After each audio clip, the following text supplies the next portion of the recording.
Hello guys, welcome to my YouTube channel Get Target in PT. Here is a fourth video.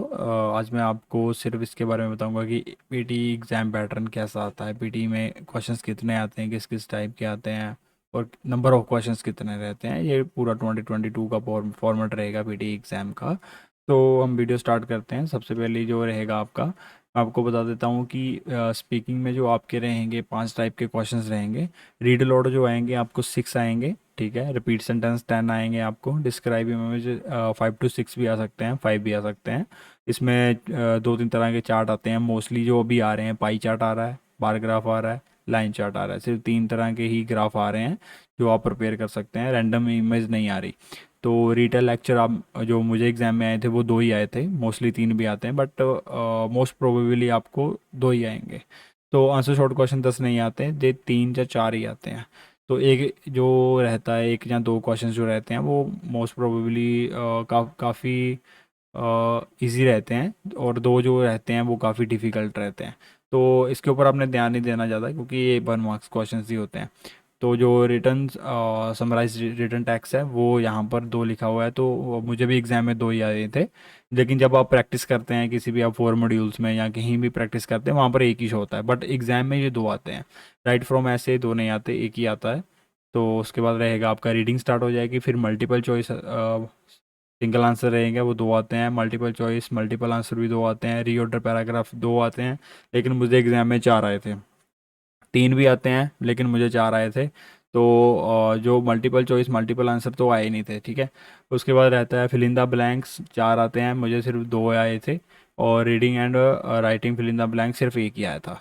After that लेकिन यहाँ पर 5 लिखे हैं, most probably 1 या 2 ही आते हैं। उस लास्ट जो आपका स्टार्ट होता है वो लिसनिंग स्टार्ट होती है। लिसनिंग में जो समराइज स्पोकन टेक्स्ट है 2 लिखे थे, 2 ही आते हैं। बट सेम लाइक दैट की समराइज रिटन टेक्स्ट जैसे आपको कोई भी आप साइट में कर रहे हैं इसकी प्रैक्टिस तो वहाँ पर एक एक ही आते हैं, बट एग्जाम में 2 आते हैं। समराइज रिटन टेक्स्ट भी मुझे 2 आए थे और समराइज स्पोकन टेक्स्ट भी 2 ही आए थे। मल्टीपल चॉइस मल्टीपल आंसर 2 आए थे। फिल इन द ब्लैंक्स भी 2। हाईलाइट करेक्ट समरी भी 2 आए थे।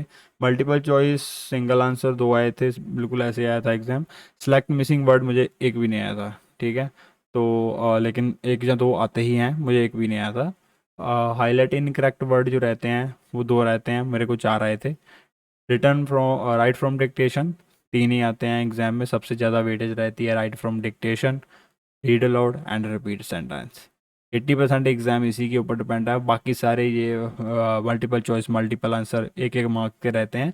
और जो लास्ट में मैंने सबसे इंपॉर्टेंट ऐड कर रखी है स्लाइड, वो है नेगेटिव मार्किंग की किन किन क्वेश्चंस में नेगेटिव मार्किंग रहती है। Multiple choice multiple answer reading में, इसमें नेगेटिव मार्किंग रहती है। Multiple choice multiple answer listening में जो आएंगे उसमें भी नेगेटिव मार्किंग रहेंगी। और हाईलाइट इनकरेक्ट वर्ड लिसनिंग में जो सेकंड लास्ट क्वेश्चन रहता है उसमें भी नेगेटिव मार्किंग रहेंगी। जो पहले 2 है आप उसको भूल ही जाइए, करिए मत, ये आपके ऊपर डिपेंड करता है इसको करना है या नहीं करना है, क्योंकि इसकी वेटेज बहुत कम है एग्जाम में, ना के बराबरी बोल दीजिए। बट हाईलाइट इनकरेक्ट वर्ड की वेटेज काफ़ी है, क्योंकि 4 या 5 जो इनकरेक्ट वर्ड होते हैं उस पैरे में तो आप इजीली 5 मार्क्स गेट कर सकते हैं। तो इसकी वेटेज काफ़ी ज़्यादा रहेगी मार्क्स में एग्ज़ाम में। तो आप इसको प्रिपेयर करके जाइए ताकि आपका जो एग्ज़ाम है वो इजीली क्लियर हो सके। तो अगर आपको कोई वर्ड नहीं सुना, आपको लग रहा था कि ये भी था, 50-50 चांसेस, तो मेरी जो राय है आप उसको लगाइए मत, क्योंकि अगर आपने लगा दिया क्या पता वो गलत लिख लिया, जो आपका सही लगा के आए हैं वो भी गलत जाएगा। तो हाईलाइट इनकरेक्ट वर्ड की ज़्यादा से ज़्यादा प्रैक्टिस करिए ताकि आपके इसमें मार्क्स डिडक्ट ना हो बल्कि बढ़े आपके। तो ये सारा एग्जाम पैटर्न रहेगा 2022 एग्जाम का। Thank you so much guys for watching my video and please subscribe my channel. Thank you so much.